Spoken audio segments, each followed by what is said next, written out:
సుమన్ టీవీలో మీ personal and business promotions కోసం కింది నెంబర్కి కాంటాక్ట్ చేయండి.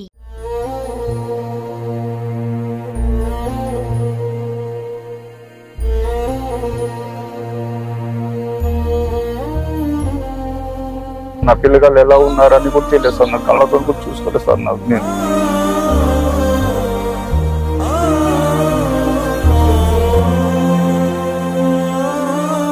ఇప్పుడు మనం చూడబోయే ఈ స్టోరీ ప్రతి మహిళ, ముఖ్యంగా పెళ్లైన ఆడవాళ్లు తప్పక చూడాల్సిన అవసరం ఎంతైనా ఉంది.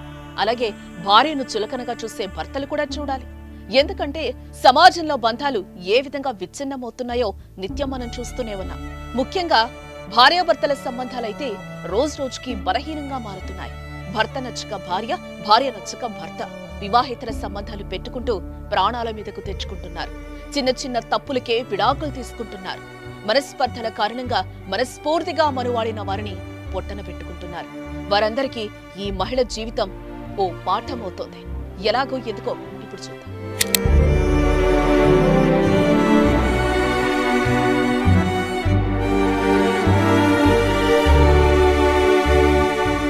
అది 2009వ సంవత్సరం. సూర్యాపేట జిల్లా చివేముల మండలం వట్టికమ్మం పహాడ్ గ్రామం. ఈ గ్రామంలో షేక్ నజీముద్దీన్ అనే 6 అడుగుల ఆజానుబాహుడుండేవాడు. ఎలక్ట్రీషియన్ పనిలో రాటు తేలి చుట్టుపక్కల గ్రామాల్లో మంచి పేరు తెచ్చుకున్నాడు. పెళ్లిడికొచ్చిన అతడి కోసం కుటుంబ సభ్యులు పెళ్లి సంబంధాలు వెతకసాగారు. ఈ క్రమంలో కోదాడ మండలం తమ్మేర గ్రామానికి చెందిన షాహిన్ని చూశారు. ఇద్దరు ఒకరికొకరు నచ్చారు. పెద్దల సమక్షంలో పెళ్లి కుదుర్చుకున్నారు. 2009 మే 20వ తేదీన ఘనంగా పెళ్లి చేసుకున్నారు. కోటి ఆశలతో ఆనందంగా అత్తింట్లో అడుగుపెట్టిన షాహిన్ జీవితంలో కొత్త వెలుగులు నిండాయి. అందగాడైన భర్త దొరికినందుకు ఎంతో సంతోషించింది. కానీ ఆమె జీవితంలో వెలుగులు చీకటిగా మారేందుకు ఎంతో సమయం పట్టలేదు. సరిగ్గా పెళ్లైన 7 నెలలకే ఆమె కలలు కల్లలయ్యాయి. అందగాడైన తన భర్త అంధుడయ్యాడు.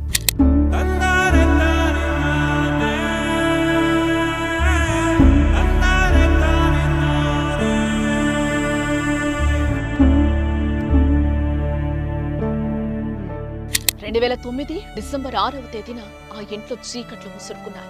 ఖమ్మం దగ్గరలోని తెట్టలపాడు గ్రామంలో ఓ రైతు బావి దగ్గర మోటార్ రిపేర్ చేస్తూ ఉండగా బోరిబావిలో పెట్టిన కంప్రెషర్ గుండు పేలి నజీముద్దీన్ 2 కండ్లు గుడ్లు కరిగిపోయాయి. అది విన్న భార్య గుండె పగిలిపోయింది. తిప్పని ఆసుపత్రి లేదు, మొక్కని దేవుడు లేడు. ఎన్ని ప్రయత్నాలు చేసినా నజీముద్దీన్ కు కంటి చూపు రాదని తేల్చేశారు వైద్యులు. కళ్ళు రావనే చెప్పి ఎల్బీ ప్రసాద్ హాస్పిటల్ కూడా వెళ్ళాను సార్. నేను అయినా కూడా మొత్తం డెడ్ అయిపోయినాయి సార్. నరాలు కార్నియాలు దెబ్బతిండే బాబు, కంటి చూపు రాదు అని చెప్పారు సార్. అక్కడ మా నాన్నగారు కూడా చనిపోయినా కూడా మా నాన్నగారు కళ్ళు కూడా తీశారు సార్. తీసానా కూడా పెట్టిద్దామన్నా కూడా లోపల కార్నియాలు దెబ్బతిని పోయినాయని చెప్పారు సార్. కంటి గుడ్డే కాదు, దాచుకున్న డబ్బులు కూడా కరిగిపోయాయి. షాహీన్ ఆశల సౌధం కుప్పకూలిపోయింది. ఇక ఆశలు వదులుకున్న ఆ కుటుంబం ఇంటి బాట పట్టింది. ఆ క్షణాన ఒకవైపు భర్త అంధుడైన బాధ షాహీన్ను వేధిస్తుంటే, మరోవైపు ఇరుగు పొరుగు బంధుమిత్రులు, చుట్టపక్కలు అనే సూటిపోటి మాటలు గుండెల్లో గుణపంలా దిగేవి. గుడ్డివాడితో సంసారం ఎలా చేస్తావు? పెళ్ళ 1 ఏడాది కూడా కాలేదు, అతన్ని వదిలేసి వెళ్లిపోవాలని ప్రతి ఒక్కరూ ఉచిత సలహా ఇచ్చారు. చివరాఖరికి నజీముద్దీన్ తల్లి కూడా తన కోడలను ఇంకో పెళ్లి చేసుకోమనే చెప్పింది. అంటారుగా వాళ్ళు, ఏంది మా అత్త కూడా నాకు అంటూనే ఉంటది మాటలు, వేటిపోట్లు మాటలు అంటారు వాళ్ళు, ఇదో అదో అంటూనే ఉంటారు సార్. లోకంలో కళ్ళు పోయినని ఎవరికైనా చులకన చూపే ఉందా నేనైతే వాళ్ళకి. అయితే భరించుటకు తగినదే అసలైన భార్య అని గ్రహించిన షాహీన్ ఒకే ఒక్క మాటతో అందరి నోళ్లు మూయించేసింది. చాలా ఇబ్బందులు ఏర్పెట్టుకున్నా సార్. నేను మా ఆయనకి కళ్ళు పోయిన తర్వాతకి వెళ్ళిపోతారు అనుకున్నారు అందరూ. కానీ నేను అట్నే ఉన్నా. మా వాళ్ళు నన్ను అడిగినా గానీ సచ్చిన బతిని ఇంకా ఆయనతోనే ఉంటా, జీవితం ఇంతే నాది అని ఉన్నా. అప్పుడు ఆయన కళ్ళు పోయేటప్పటికి మా బుజ్జి కడుపులో ఉంది. 7 నెలలు పెళ్ళైన 7 నెలలకే కళ్ళు పోయినాయి సార్. అయితే మొత్తం తిరిగిన మా ఆయన కళ్ళు రావన్నారు. తర్వాత కొన్ని రోజులు గడిన తర్వాత అట్నే ఎలా తీసుకున్నాం. చావైనా బతుకైనా నజీముద్దీన్ తోనే. నా భర్తకు కళ్ళు లేకపోతే ఏమి, నా కళ్ళతో లోకాన్ని చూపిస్తాను. ఇంకోసారి నన్నెవరైనా నా భర్తను వదిలివేయమంటే నరికి పారేస్తా అని స్ట్రాంగ్ వార్నింగ్ ఇచ్చింది. ఇప్పుడు కూడా చులకన చూపే చూస్తారు.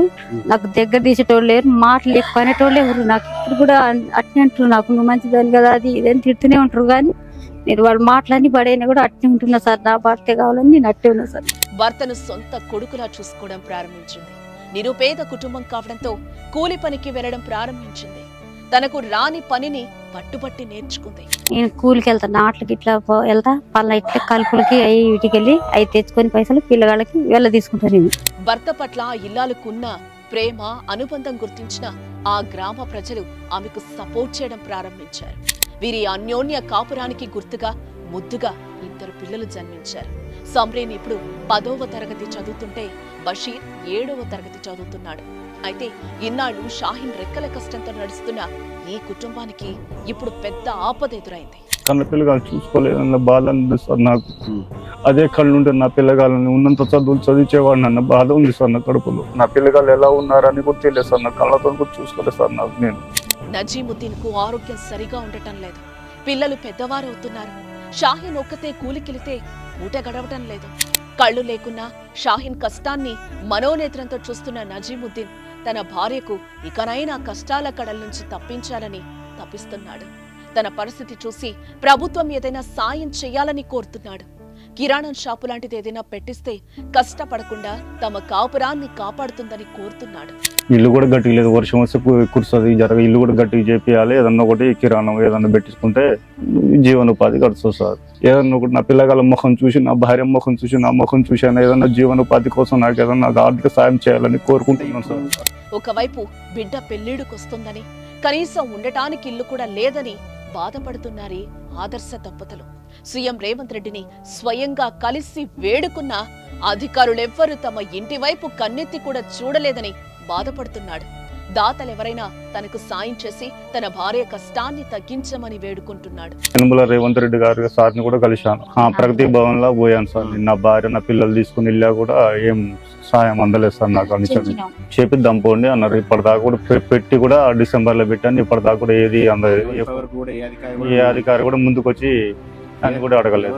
తన భార్య తనకు భార్య కాదని, తన పాలిట దేవత అని, ఆమె లేకపోతే నేను లేను, నా పిల్లలు లేరని కన్నీటి పర్యంతమవుతున్నాడు. ఈ అభాగ్యుణ్ణి ఆదుకోమని మొరపెట్టుకుంటున్నాడు. ఈ కథనాన్ని చూసిన తర్వాతైనా ప్రభుత్వాలు కాని దాతలు కాని స్పందించి ఈ ఆదర్శ దంపతుల కష్టాలు గట్టెక్కాలని మనము కోరుకుందాం.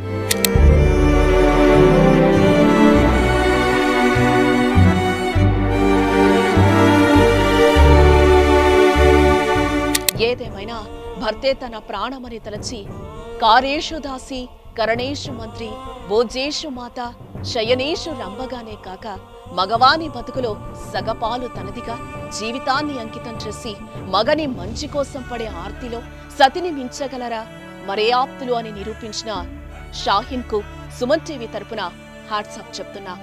మరి మీరేమంటారో కామెంట్ చేయండి.